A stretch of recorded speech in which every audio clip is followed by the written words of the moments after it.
Welcome, friends, to this reflection for Holy Week.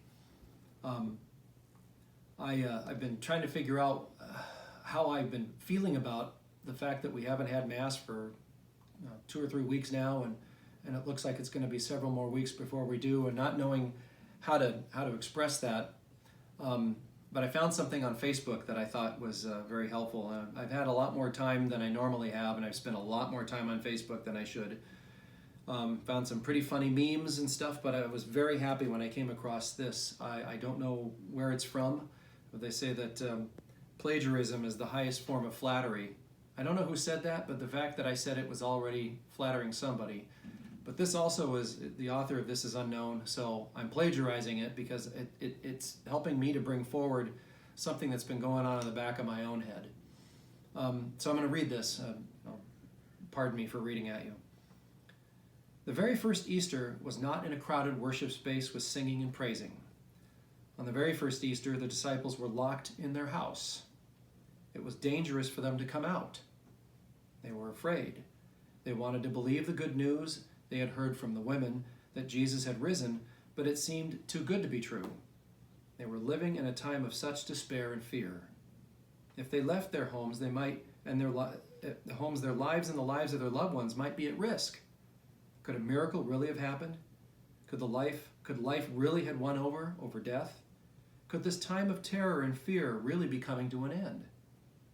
Alone in their homes, they dared to believe that hope was possible, that the long night was over and morning had broken, that God's love was the most powerful of all, and even though it didn't seem quite real yet, eventually they were able to leave their homes when the fear and danger had subsided, when they went around spreading the good news and that Jesus had risen and that love was the most powerful force on earth. This year, we might get to experience a taste of what that first Easter was like, still in our homes, daring to believe that hope is on the horizon. Then after a while, when it is safe for all people, we will come out, gathering together, singing and worshiping and praising the good news that God brings life even out of death and that love always finds the way. This year, we might get the closest taste we have yet to what the first Easter was like. And that really hit me because I realized that, I'm 58 years old. I've only known Easter as a massive group of people, and as a priest, I've only known it as masses in the church, in the hall, and all kinds of people coming and going, people who don't normally come to church, people who regularly come. The place is just mobbed and everybody's clamoring and running around. And this year our church is empty, and it feels weird. And I'm sure it feels unusual for all of you too. Not only that you're all in homes together, but that there's not really anywhere to go. Even if you had the freedom to move about, you can't go to the beach, you can't go to a restaurant. We're all kind of living indoors for a while. And that's what made me think about the apostles. Like, they were all kind of stuck inside and afraid for a variety of reasons. And many people are right now too.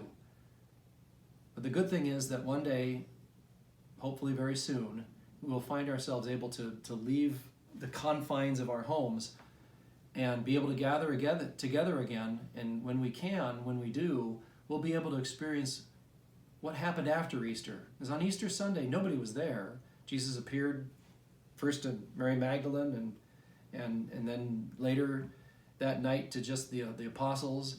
And it wasn't until over those 40 days that Jesus appeared to a bunch of other people. And then it was on Pentecost when the largest number of Christians were together and the Holy Spirit descended, and then the apostles baptized even more thousands of people into Christianity. That's the reality. Easter is something that we must celebrate, even if we can't celebrate it together, because it was never celebrated together when it first happened. It didn't get celebrated until weeks and months later, and then every year after that. God's got a plan in all of this for us. I'm not looking forward to things going back to the way they were.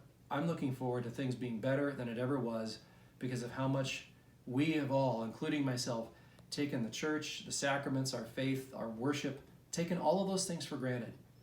Maybe we'll remember what it felt like to be separated from these things and from our friends and family.